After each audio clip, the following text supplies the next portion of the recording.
ఇలాగే చెయ్యాలి అని ఋషి శాసనం చేస్తాడు. దాన్ని దాటి మీరు చేయకూడదు. మన ఇష్టం వచ్చినట్టు మనం చేసామనుకోండి, అప్పుడు ఆ వ్రతము సిద్ధిస్తుందా అంటే అనుమానాస్పదం.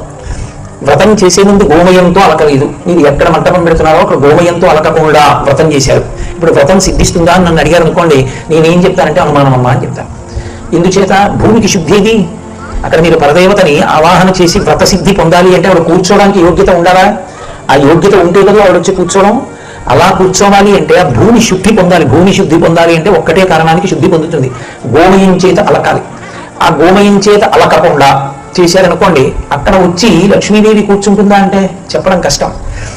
అందుకే ఋషి ఎప్పుడు చెప్పినా కల్పనలో కథ ఉంటుంది. కథనందు మీరు ఎలా చేయాలో చెప్తారు. వరలక్ష్మీ వ్రతం చేసేటటువంటి వారు ముందు రోజు వరలక్ష్మీ వ్రతం కథ చదవాలి. ఆ రోజు చదువుతానండి అంటే అయ్యో ఇలా చేయకుండా ఉంటే బాగుండేది అనడానికి పనికి వస్తుంది. ముందు రోజు వ్రత కథ చదివితే ఓ ఇలా చెయ్యాలన్నమాట తెలుస్తుంది. కలశ పెట్టారు, పంచపల్లవాలు లేవు అందులో, ఇంకేం కలశ? గోమయంతో శుద్ధి లేదు, కందులములను సమర్పించడానికి బియ్యం చల్లి నూతన వస్త్రం మీద మంటపం వేయలేదు, అన్ని దోషాలే. ఈశ్వరానుగ్రహం ఉంటే దోషాలన్నీ తొలగుతాయి, వేరు మాట. కానీ అలా అన్ని దోషాలు చేస్తేలా? అసలు ఈశ్వరుని యందు భక్తి అన్న మాటకు అర్థం చెయ్యవలసిన పని చెయ్యవలసిన రీతితో చెయ్యాలనేటటువంటి కుతూహలం ఒకటి ఉండాలి కదా. కాబట్టి ఏది ఎలా చెయ్యాలో అలా చెయ్యాలి. వరలక్ష్మీ వ్రతాన్ని నిర్దేశించాడు.